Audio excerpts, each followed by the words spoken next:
दोस्तों का बहुत बहुत स्वागत है।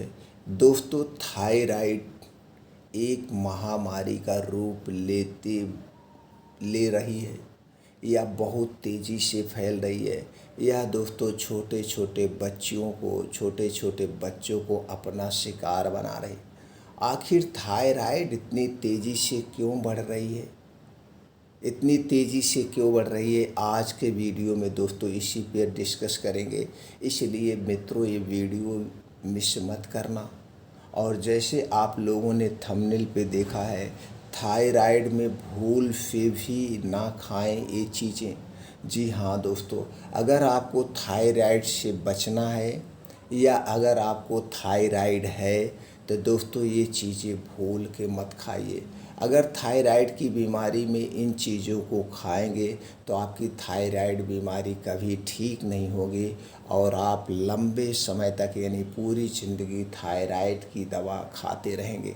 बस डॉक्टर इतना करेंगे, उस दवा को कभी घटा देंगे मात्रा, कभी बढ़ा देंगे, कभी घटा देंगे, कभी बढ़ा देंगे। आपका जांच का सिलसिला चलता रहेगा, दवाओं का सिलसिला चलता रहेगा। तो दोस्तों इसलिए ये चीज़ें आप कभी मत खाना। और इसके ये भी फ़ायदे हैं।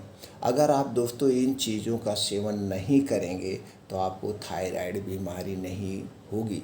तो दोस्तों आज के वीडियो में चलिए एक अभी ताज़ा अनुभव अपना बताते हैं। दोस्तों कल हमारे क्लिनिक पर एक छोटी सी बच्ची आई। वो बच्ची अभी पढ़ती है 6 क्लास में। उसकी उम्र मात्र अभी दोस्तों 11 साल की है, मात्र 11 साल की है। और उसका वज़न जो था 70 केजी था। मोटी सी थी, 70 केजी वज़न था।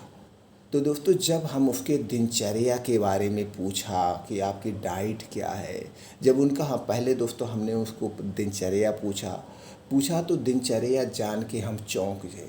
उन्हें रोज़ सुबह क्या देती थी उनकी मम्मी, वो स्कूल में पढ़ने जाती थी और वो 6 बजे घर से निकल जाती है। सुबह 6 बजे, आप सोचिए दोस्तों, सुबह 6 बजे घर से निकल जाती है तो बच्चे सुबह 6 बजे कहाँ खाना खा पाएंगे, घर पे बन भी नहीं पाएगा।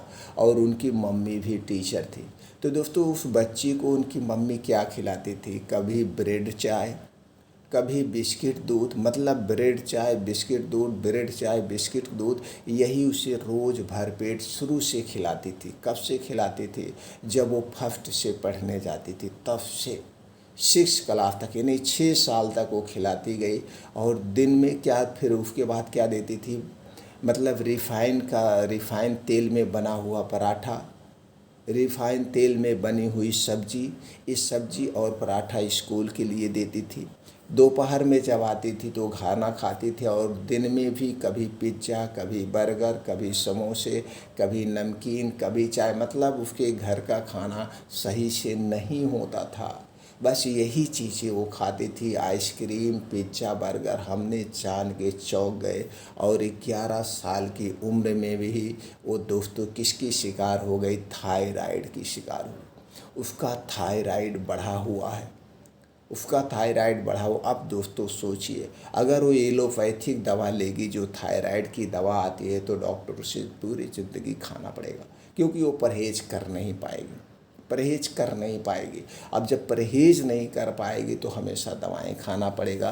तो दोस्तों इसीलिए कहते हैं, लोग मानते नहीं हैं। लोग कहते खाने पीने से कुछ नहीं होता है। दोस्तों खाने पीने से ही सारी बीमारियां होती हैं। अगर आप अपनी डाइट को सही कर लें, अपने दिनचर्या को सही कर लें, तो दोस्तों थायराइड क्या, आपको कोई बीमारी नहीं टच कर सकती है। ये थायराइड बीमारी एक लाइफस्टाइल बीमारी है, एक लाइफस्टाइल बीमारी है। इसी तरह से बहुत सारी लाइफस्टाइल बीमारियां हैं जिसे हम असाध्य बीमारी मान चुके हैं, जिसे हम लाइलाज बीमारी मान चुके हैं। जबकि इन बीमारियों को आप अपने डाइट पे कंट्रोल करके, दिनचर्या में बदलाव करके इसे आप ठीक कर सकते हैं। तो चलिए दोस्तों अब थोड़ा सा प्रकाश डालते हैं थायराइड के बारे में। दोस्तों थायराइड 2 प्रकार की होती है। दोस्तों थायराइड 2 प्रकार की होती है। एक होती है हाइपोथायराइड और दूसरी होती है हाइपरथायराइड। चलिए पहले थोड़ा सा प्रकाश डालते हैं हाइपोथायराइड। दोस्तों हाइपोथायराइड में क्या होता है? इसमें थायराइड ग्रंथि पर्याप्त दोस्तों इसमें पर्याप्त मात्रा में हार्मोन्स नहीं उत्पन्न करती है। इसमें पर्याप्त मात्रा में हार्मोन्स नहीं उत्पन्न करती है, जिससे शरीर की चयापचय दर धीमी हो जाती है। इसमें आपकी चयापचय दर धीमी हो जाती है, हार्मोन्स ज़्यादा उत्पन्न नहीं होता है हाइपोथायराइड में। दूसरा है दोस्तों हाइपरथायराइड। इसमें थायराइड ग्रंथियाँ अधिक थायराइड हार्मोन्स उत्पन्न करती हैं। इसमें ज़्यादा हार्मोन्स उत्पन्न होता है और उसमें कम हार्मोन्स उत्पन्न होता है, जिससे दोस्तों शरीर की चयापचय दर तेज हो जाती है। इसमें चयापचय दर हाइपर में चयापचय दर तेज हो जाती है और हाइपो में चयापचय दर स्लो हो जाती है। और उसमें क्या होता है, हार्मोन्स उत्पन्न नहीं करती है। और हाइपर में जो है ये हमारी थायराइड ग्रंथियां हैं, ये ज़्यादा रिड्यूस करती हैं हार्मोन्स को। ये दोनों दोस्तों दो तरह की ये हो गया आपकी थायराइड। तो दोस्तों इस पे आपको ध्यान देने की ज़रूरत है। चलिए अब हम जानते हैं वो कौन सी चीज़ें हैं जिनका सेवन हमें बिल्कुल नहीं करना है। अगर थायराइड आपको है तो दोस्तों इन चीज़ों को आप नहीं खाइए, नहीं तो आपको एलोपैथिक दवाएं डॉक्टर हमेशा खिलाते रहेंगे। चाहे आप जितने भी उम्र में हैं आप उनके पास जाएंगे और वो परहेज बताएंगे नहीं। आप जाएंगे, जांच होगी, थायराइड नॉर्मल है तो दवा की मात्रा कम हो गई, थायराइड बढ़ गया है तो दवा की मात्रा बढ़ गई, बस इससे ज़्यादा कुछ नहीं होगा। आपका सिलसिला चलता रहेगा और लाइफ डिस्टर्ब हो जाएगी। तो दोस्तों अगर आप इसे थायराइड को हमेशा के लिए ठीक करना चाहते हैं तो आप आयुर्वेद का सहारा ले सकते हैं।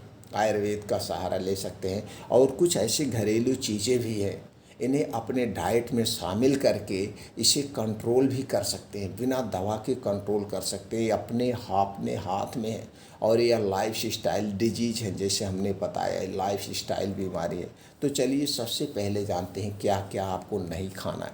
दोस्तों आपको सोयाबीन से बना हुआ कोई प्रोडक्ट नहीं लेना है।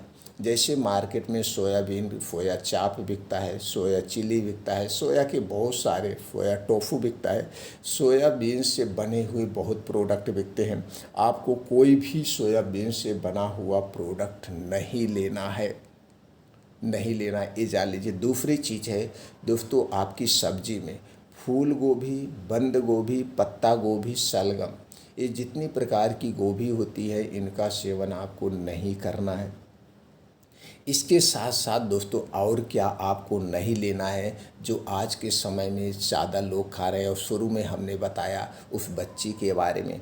आपको ice cream, biscuit, toast, bread, junk food, fast food, cold drink, soft drink, ठंडा पेय पदार्थ, फ्रिज में रखा हुआ कोई भी ठंडी चीज़ आपको नहीं लेना है। पिज्ज़ा, बर्गर, चिप्स, पापड़, ये जितनी भी चीज़ें हैं आपको इनका सेवन नहीं करना है। ये क्या है, ये निर्जीव वस्तुएं हैं, ये निर्जीव वस्तुएं हैं और ये सारी चीज़ें मशीनों द्वारा बनाई गई है। और जब जो चीज़ें मशीनों द्वारा बनाई जाती है उनमें कई प्रोसीजर किया जाता है और वो प्रोसीजर करने में इनमें इन्फेक्शन फैलने के चांसेज होते हैं। इसके अलावा दोस्तों जब ये प्रोसीजर किया जाता है तो इसके जो अच्छे गुण हैं वो नष्ट हो जाते हैं, फिर ये एक प्रकार का वेस्ट पदार्थ है। अब जब ये बनाया जाता है तो कुछ चीज़ें कलरफुल होती हैं, जैसे कुछ कलरफुल में बिस्किट आते हैं, कलरफुल में आइसक्रीमें आती हैं, कलरफुल में पिज्ज़ा, बर्गर, तरह तरह की चीज़ें आती हैं। तो इन्हें कलरफुल बनाने के लिए आर्टिफिशियल कलर मिलाया जाता है जो कि एक प्रकार का वेस्ट पदार्थ है। दूसरी तरफ दोस्तों इनको ज़्यादा दिन तक सुरक्षित रखने के लिए, जैसे मान लीजिए आपने घर पे मीठी पूड़ी बनाया, ये बिस्किट क्या है, सेम उसी तरह से। अब आप मीठी पूड़ी को कितना दिन तक रख सकते हैं बिना कुछ मिलाए, कितना दिन तक, बस बहुत करेंगे अगर बहुत सेफ रखेंगे 1 से 2 दिन, 1 से 2 दिन। इसके बाद अगर आप इसे खाएंगे तो ये दोस्तों इसमें खा नहीं सकते, क्योंकि इसमें फफूंदी लग जाएंगी, कीड़े लग जाएंगे, इसका स्वाद चेंज हो जाएगा। तो सेम मैदे से, चीनी से, आटे से वो बिस्किट बना है, उस बिस्किट की एक्सपायरी होती है 6 महीना। अब वो 6 महीने तक कैसे सुरक्षित है आप खुद सोचिए। तो दोस्तों उसे सुरक्षित रखने के लिए कोई ना कोई केमिकल मिलाया गया होगा और जो भी केमिकल मिलाया गया वह एक प्रकार से कीटनाशक की कीड़ों से बचाएगा। तो क्या हुआ, एक प्रकार का कीटनाशक हुआ। तो कीटनाशक क्या हुआ, कीटनाशक एक प्रकार का जहर हुआ। तो दोस्तों एक प्रकार के हम जहर खा रहे हैं। तो सारे वेस्ट पदार्थ उसमें मिलाए गए और आप देखते हैं अलग अलग फ्लेवर में अलग अलग स्वाद की चीज़ें आती हैं। तो फ्लेवर मिलाने के लिए फ्लेवर डाला जाता है, वो भी एक प्रकार का केमिकल है। तो सारे वेस्ट पदार्थ जब हम खाते हैं तो वेस्ट पदार्थ कहाँ जाते हैं। अब यही आइसक्रीम आप खा रहे हैं, कपड़े पे गिर जाती है तो कपड़े पे दाग लग जाता है, कपड़े पे दाग लग जाता है। कोल्ड ड्रिंक्स कोई ठंडा पेय पदार्थ कलरफुल वाला हम पी रहे हैं, वो अगर कपड़े पे गिर जाता है उसका दाग लगे। तो जब ये कपड़े पे गिर जाता है और कपड़े पे दाग लग जाता है, तो जब ये चीज़ें हम खा रहे हैं तो हमारे आंतों में भी तो चिपकता होगा, आंतों में भी तो दाग लगता होगा। इसीलिए दोस्तों ये धीरे धीरे आप इस खाना शुरू करते हैं और ये धीरे धीरे जाके आपके आंतों में चिपकते जाते हैं, आपको पता नहीं चलता, आपको लगता है कि इससे कुछ फ़र्क नहीं पड़ता है। फ़र्क तब पड़ता है जब आप इसे लगातार 4 से 10 साल खाते हैं और उसके बाद आप कब्ज़ के शिकार होते हैं। और यही कब्ज़ जब पुरानी होने लगती है तब बवासीर, भकंदर, पेट में गैस, कब्ज़, एसिडिटी, और यही एसिडिटी बनते बनते बनते बनते क्या होती, colitis, peptic ulcer, gastric ulcer, फिर धीरे धीरे अल्सर से कैंसर होता है। एक तरह तरह के एक दिन में प्रोसीजर नहीं होता, धीरे धीरे, लेकिन आपको लगता है कि इससे कोई फ़र्क नहीं पड़ता है। दोस्तों फ़र्क पड़ता है, और फ़र्क पड़ता है तब आपको पता चलता है जब आप वहाँ से फिर रिटर्न नहीं आ सकते हैं। तो इसीलिए दोस्तों ये सारी चीज़ें जो प्रोसीजर से बनाई जाती हैं, उसे खाने से पहले उसका पैकेट अपने हाथ में ले लीजिए और लेने के बाद उसे बड़े ध्यान से आप देखिए इसमें कौन कौन सी चीज़ें डाली गई हैं, कितनी मात्रा में डाली गई हैं, इसे खाने से हमें कितनी एनर्जी मिलेगी, इसे खाने से हमारे शरीर को कितने पोषक तत्व मिलेंगे, पहले उसके बारे में सोचिए। अगर नहीं जान पा रहे हैं तो दोस्तों आप सारी चीज़ें गूगल पे सर्च कर सकते हैं, फिर उसका रिजल्ट आपके सामने आएगा। तब आप यही कहेंगे यार वास्तव में इन्हें नहीं खाना चाहिए। तो दोस्तों इन्हें आपको नहीं खाना है। इसके अलावा आपको 3 चीज़ों से बना हुआ कोई प्रोडक्ट नहीं लेना है, और ये 3 चीज़ें आप अपने घर में नहीं लाएंगे। क्या चीज़ें दोस्तों, चीनी कभी मत खाना। चीनी बनाने में 23 तरह के केमिकल का प्रयोग होता है, और उसी में से एक केमिकल है गंधक। वही गंधक जो पटाखों में प्रयोग किया जाता है, यह गंधक पेट में एक कठोर द्रव होता है। यह हमारे शरीर में चला तो जाता है लेकिन बाहर कभी नहीं निकलता है, और जब बाहर नहीं निकलेगा ये गंधक तो दोस्तों आपके शरीर को बीमार बनाएगा, जो कि आज सबसे बड़ा बीमारी का कारण है। ऐसे इसके बहुत सारे नुकसान हैं। तो इसलिए चीनी से बना हुआ कोई प्रोडक्ट मत लीजिए। अभी दोस्तों एक 2-3 दिन के रिसर्च की भी बात है। एक रिसर्च सामने आया है, अच्छी से अच्छी कंपनियों के मिलों में, कंपनी की जो चीनी की मिलें हैं उसमें दोस्तों चीनी में छोटे छोटे माइक्रो प्लास्टिक के कण पाए गए, एकदम छोटे छोटे प्लास्टिक के कण पाए गए हैं। अब आप सोचिए दोस्तों, ये प्लास्टिक के छोटे छोटे कण जो हमारे पेट में जाएंगे तो क्या होगा। और ये कण कई तरह से आ जाते हैं, प्रोसीजर करने में आ जाते हैं, प्लास्टिक के बोरी में रखा जाता है उससे भी फैल सकता है, कई कारण। आप उसमें कुछ मिलावट भी कर सकते हैं, मैं उस पर नहीं बहुत ज़्यादा डिस्कस करूँगा, वो आप खुद रिसर्च आप पढ़ सकते हैं गूगल पे सर्च करके। तो दोस्तों ये सारी चीज़ें हैं इन्फेक्शस होने के। तो चीनी से बनी हुई कोई प्रोडक्ट नहीं लेना है। मैदा दोस्तों गेहूँ से बनता है, लेकिन गेहूँ से आटा भी बनता है, आटा फ़ायदेमंद है, लेकिन मैदा बनाने में से कई प्रोसीजर किया जाता है, ऊपर की लेयर निकाल दी जाती है जिसमें प्रोटीन फाइबर पाया जाता है, फिर ये मैदा बनता है। तो मैदा से बनी हुई कोई चीज़ नहीं लेना है। रिफ़ाइन किया गया तेल, डबल रिफ़ाइन किया गया तेल, पामोलिन और डालडा तेल का कभी प्रयोग मत करना। दोस्तों अब आप सोचेंगे फिर कौन सा तेल लें। सबसे सुरक्षित तेल आप जहाँ पे रहते हैं वहाँ पे जो तेल पाया जाता हो उस तेल को आप घर पे पेराइए, उस तेल को ले सकते हैं। नहीं तो दोस्तों शुद्ध अपने हाथ से पेराया हुआ नारियल तेल, नारियल तेल, शुद्ध सरसों का तेल, ये सारे तेल आप खा सकते हैं, लेकिन रिफ़ाइन किया गया तेल आपको कभी नहीं लेना है। तो दोस्तों ऐसे इन चीज़ों का सेवन आपको नहीं करना है। फिर आपके मन में विचार आया होगा फिर खाएं तो क्या खाएं। दोस्तों आप लिविंग वस्तुएं खाइए जिसमें जान हो, जिसमें प्राण ऊर्जा हो। जैसे दोस्तों हरी साग सब्जियाँ, ताज़े फल, ताज़े फलों का सेवन करिए। स्टोर किया गया सब्जी, स्टोर की गई सब्जी, स्टोर किया गया फल कभी मत खाना। जिस मौसम में जो सब्जियां पाई जाती हैं, जिस मौसम में जो फल पाए जाते हैं, उन्हीं सब्जियों और फलों का सेवन करिए। कुछ बीन्स हैं, बीन्स को रात में भिगो के सुबह खा सकते हैं, इन्हें अंकुरित करके खा सकते हैं। इसमें जान है, इसमें प्राण ऊर्जा है। इसके अलावा ड्राई फ्रूट को रात में भिगो के सुबह खा सकते हैं। प्लांट बेस्ड दूध का प्रयोग कर सकते हैं, मोटे अनाजों का प्रयोग कर सकते हैं। ये चीज़ें आप अपने खाने में लाइए और दोस्तों अपने डेली रूटीन में दो परिवर्तन करिए। ये आज के समय के हिसाब से दो परिवर्तन बहुत ज़रूरी है।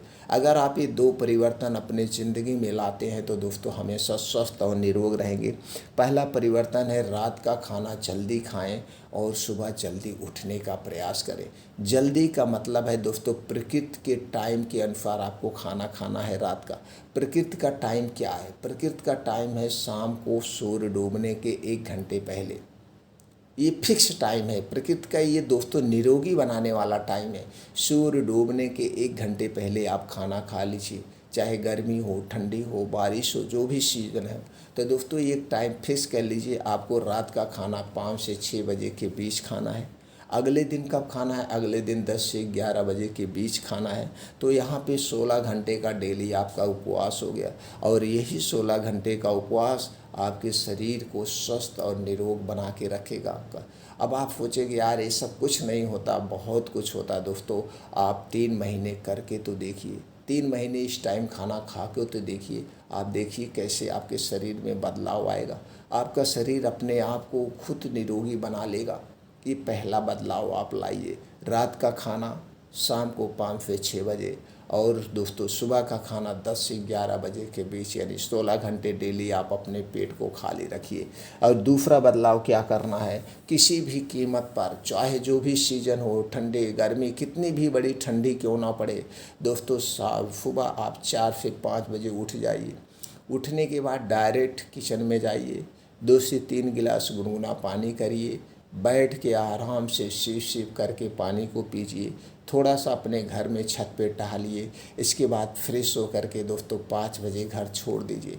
5 बजे से 7 बजे 2 घंटे जम के योगा, एक्सरसाइज, मॉर्निंग वॉक करिए। दोस्तों ये 2 घंटे आप अपने लिए दीजिए। इस 2 घंटे में आपके साथ आपके ना तो दोस्त होंगे डिस्टर्ब करने के लिए और ना मोबाइल फ़ोन होगा। हम दोस्तों कितने लोग को देखते हैं मॉर्निंग वॉक करने निकलते हैं, मोबाइल चलाते रहते हैं, बस दोस्तों से बतियाते रहते हैं। ऐसा मॉर्निंग वॉक नहीं होना चाहिए।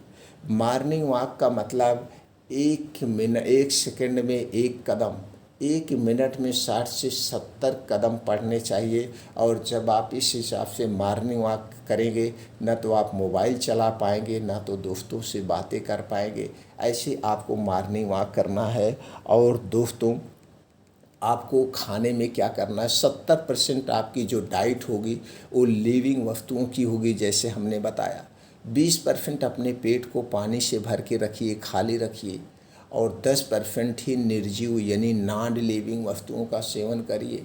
आप हमेशा स्वस्थ और निरोग रहेंगे, कभी भी कोई बीमारी नहीं होगी। थायराइड की तो बात ही छोड़ दीजिए। इसके अलावा दोस्तों अगर आपको थायराइड की समस्या है तो इसमें आप ड्रिंक्स के तौर पे या जूस के तौर पे ले सकते हैं। लौकी का जूस, सफ़ेद कद्दू का जूस, अदरक पानी, नींबू पानी, अजवाइन पानी, आंवले का जूस, सेब का जूस, गाजर का जूस, अनार का जूस, मेथी पानी। ये सारी चीज़ें थायराइड को ठीक करने में मदद करेगी, थायराइड बीमारी से भी बचाएंगी। इसके साथ साथ जितने जूस हमने बताया, ये जूस आपके पेट को स्वस्थ और निरोग रखेंगे, गैस, कब्ज, एसिडिटी सबसे बचाएंगे, ब्लड प्रेशर, ब्लड शुगर को भी कंट्रोल करेंगे। क्योंकि ये सारी चीज़ें जब आपकी मशीन डिस्टर्ब हो गई, मशीन क्या है? आपका पाचन तंत्र। जैसे गाड़ी का इंजन मेन होता है, उसी तरह से हमारे शरीर का मेन है पाचन तंत्र। इसीलिए दोस्तों हमें कोई भी चीज़ खाने से पहले उसके बारे में 100 बार सोचना चाहिए, तभी उन चीज़ों का सेवन करना चाहिए। अगर दोस्तों इसे आप अपनाते हैं तो हमेशा स्वस्थ और निरोग रहते हैं। दोस्तों हमने जो भी जानकारी आपसे शेयर किया, इस जानकारी को सुनने के बाद आप 10 मिनट बैठ के सोचिए। सोचने के बाद अगर इसमें आपके मन में कोई क्रॉस क्वेश्चन बन रहा है या कोई भी क्रॉस सवाल आपके मन में उठ रहा है तो आप कमेंट सेक्शन के माध्यम से पूछ सकते हैं। दोस्तों उसका जवाब हम ज़रूर देंगे। फिर मिलते हैं अगले वीडियो में।